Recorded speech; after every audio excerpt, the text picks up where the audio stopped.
Welcome to the Cross Canada Spotlight. I'm Mike Arsenault. Every week we take a look at a handful of the most interesting and entertaining stories produced across the global news network. Now we're just over a month away from Remembrance Day, when we acknowledge all the sacrifices from our veterans. A new exhibit in Lethbridge, Alberta tells the story of the challenges Canadian veterans faced after the World Wars. And with this, it's now open. A special moment for the Lethbridge Military Museum as it unveiled a new traveling exhibit from Montreal Monday.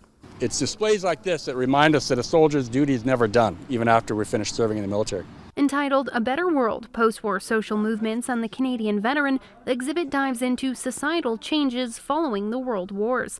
Lethbridge Historical Society President Belinda Croson says soldiers were faced with many issues when coming home. It is unbelievable when we look back 100 years ago how many things that they were dealing with, from prohibition, from changing in voting rights for women, from droughts and recessions, from labor issues and all sorts of things. And when the returning veterans came, they had to find a way to deal with those issues and to make the world better at the same time. Honorary Lieutenant Colonel Rick Casson and Major Robert Meehan say things have come a long way since then, including veteran supports. You're asked to lay your life down for your country, and they do, and they will. And then some of the things they're asked to do to other human beings is not normal. And when you come back, there needs to be some cushion there to help them transition. And so that all started after the First World War. I think that was the beginning. World War I, but at the end of it was a watershed moment where we started to recognize the mental effects of warfare and its effect on the society and the individual. And so those organizations start to come to play. Those who come to see the display will be able to learn more about post-war in Canada while also looking into Lethbridge's military history. Looking at the exhibit is going to actually inspire me to go do more research because there are more individual stories that need to be told. The exhibit is open from now through Remembrance Day, and Casson urges younger generations to keep learning. You can never turn your back or not try to understand why we have the country we live in today. Eloise Terrien, Global News.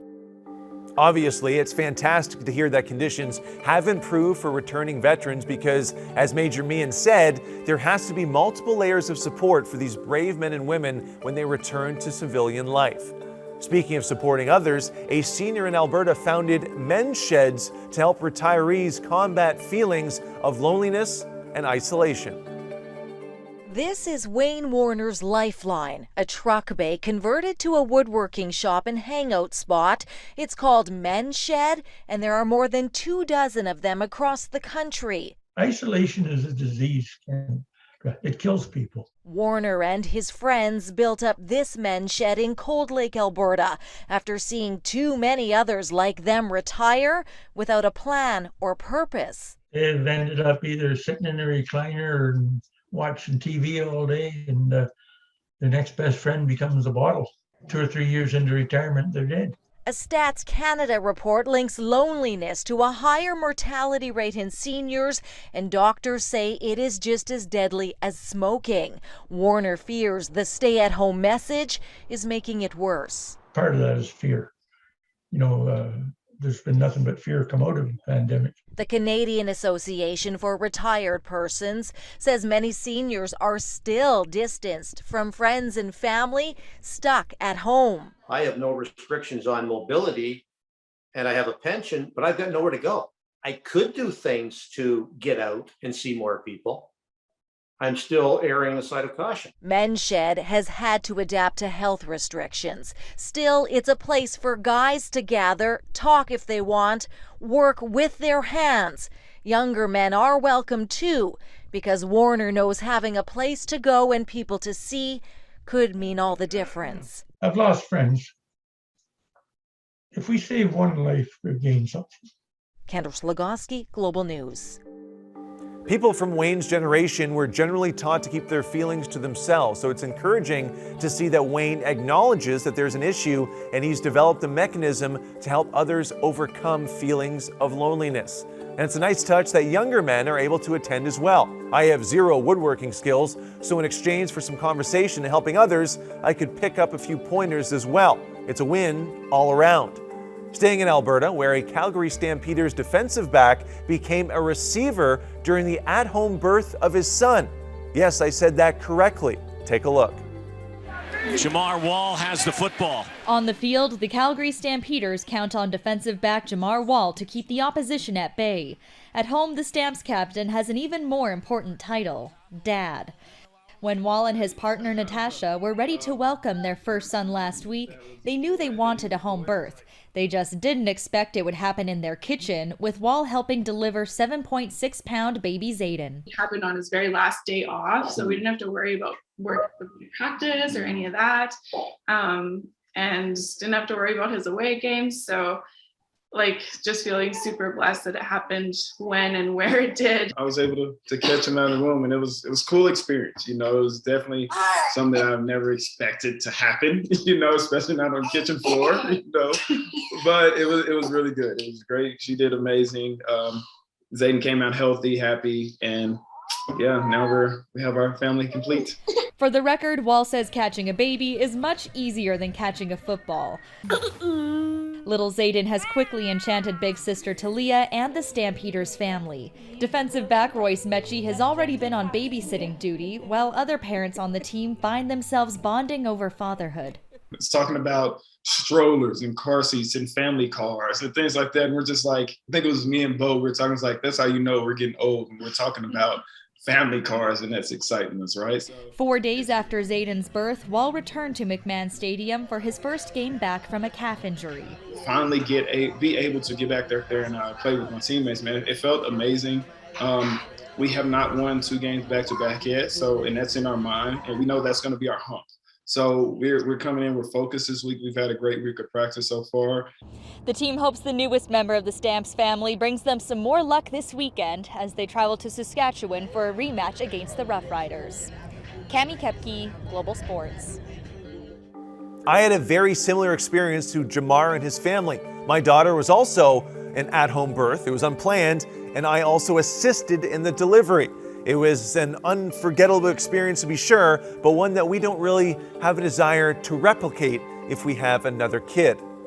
A teen going through a tough time in Saskatchewan has gotten a helping hand from a number of local businesses. Hi Haley, so nice to meet you. Hi. How are you doing? Good. Good. Here's the keys to your new vehicle. That's 16-year-old Haley Bro being handed the keys to her new Ford Escape by Saskatchewan Rough Riders president and CEO Craig Reynolds. Bro has an aggressive form of cancer in the brainstem, and her dream was to repair the family's only vehicle after it broke down, so that they could travel to her medical appointments. Because, I saw them struggling, and I saw, how hard it was on them when it broke down, and I knew that this was already, really difficult, and so, if I could just make something a little easier, I wanted to. Bro's mother says that this vehicle will give their family a new lease on life. It's really cool. To say it's a dream is an understatement. This is the ability to breathe for us, the ability to get her to her appointments and safely to school and home when she can't make it the full day of school. The dream was made possible by a number of different organizations, including Capital Automotive Group, who provided the SUV lease. For some, this dream struck a chord. It's really nice.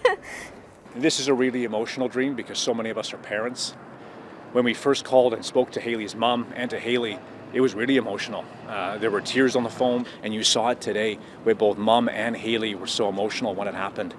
This is a huge relief for them, and we're so thrilled that we could help. Cameco Touchdown for Dreams is now in its 10th year and have granted over 60 dreams across the province. Jacob Carr, Global News. What a sweet story. All the best to Haley as she continues her fight. And even though she was the recipient of the dream, for her to choose something that would help her family is just unbelievably selfless. Now to some other amazing kids doing their best to raise the spirits of frontline workers who have borne so much throughout this pandemic. Thank you for helping us through COVID, and thank you for helping when someone is sick. That is 7-year-old Ryland's message of thanks to frontline workers. He, along with several other students at McClurg Elementary School, organized a Frontline Workers Appreciation Day. They all dressed up as different frontline professions, including those in the healthcare field. I know how hard healthcare workers have worked to help us through COVID, so I really appreciate that. Some of the school faculty have a personal connection to this day, organized by the Student Action Council. Well, 2 of my family are frontline workers. So my husband's with fire, my son's paramedic fire as well. So I see that just the extra work that's happened to them. I call it a handprint. Also, outside of Regina General Hospital, a group of mothers brought their children to sketch some encouraging drawings and messages for the workers inside. Wow, really cool, guys. Thank you. Thank you. We brought our little friends out to spread some more positive messages around. We have family that work in here. We've actually had family also that have been sick from the virus, and we just want to spread some happy, positive messages and our word of thanks. A small token of appreciation for the big job they're doing. Have a great day. Jacob Carr, Global News. Well, lots of feel-good stories this week. Now you're ready to go enjoy the remainder of the Thanksgiving long weekend. That's it for the Cross Canada Spotlight this week. Be sure to watch Global News Weekend Saturday and Sunday mornings at 7 a.m. on the Global TV app.